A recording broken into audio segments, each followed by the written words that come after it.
তিনি governor system চালু করেছিলেন। ইসলামিক স্টেট, বাহরাইন, ইয়েমেন, মিসর, কুফা, বসরা, মক্কা, মদিনা, এই 7 জায়গায় 7 জন গভর্নর পাঠিয়েছে। তাদের থেকে তথ্য নিতেন। সাইয়েদনা আমর ইবনে আল-আস রাদিয়াল্লাহু তাআলা আনহুকে পাঠিয়েছেন মিশরে। মিশরে একটা দৌড় প্রতিযোগিতা হতো। ওই দৌড় প্রতিযোগিতায় আমর ইবনে আল-আস রাদিয়াল্লাহু তাআলা আনহুর ছেলে অংশগ্রহণ করেছে, কিন্তু এক মিশরি ওই দৌড় প্রতিযোগিতায় চ্যাম্পিয়ন হয়ে গেছে। রানার্স আপ হয়েছে আমর ইবনে আল-আসের ছেলে। এবার মিশরি ফার্স্ট আর গভর্নরের ছেলে সেকেন্ড। রাগের চোটে আমর ইবনে আল-আসের ছেলে ওই মিশরির মাথার মধ্যে কয়েকটা বাড়ি মেরেছে। মিশরি বলে, আমার মাল্লা কেন? তুমি খেলায় পারো না, আমারে মাল্লা কেন? কয়, আনা ইবনুল আকরামিন, আমি গভর্নরের পোলা, আমি যা বলবো এটাই হবে, আমার উপরে কথা নাই।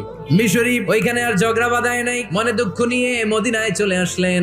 এসে বললেন, আমিরুল মুমিনিন, একটা প্রতিযোগিতায় আমি চ্যাম্পিয়ন হয়েছি, ওনার ছেলে হয়েছে রানার আপ। বিচারটা দিছে কার দরবারে? ওমর ফারুকের দরবারে। ওমর ফারুক বললেন, যাই, আগামী বছরের অমুক তারিখ আমি সব গভর্নরদেরকে ডেকে হিসাব নেই, তো ওই দিন তুই থাকবি। ওই দিন 7 রাজ্য থেকে 7 গভর্নর হাজির, গভর্নরদের ছেলেরাও হাজির।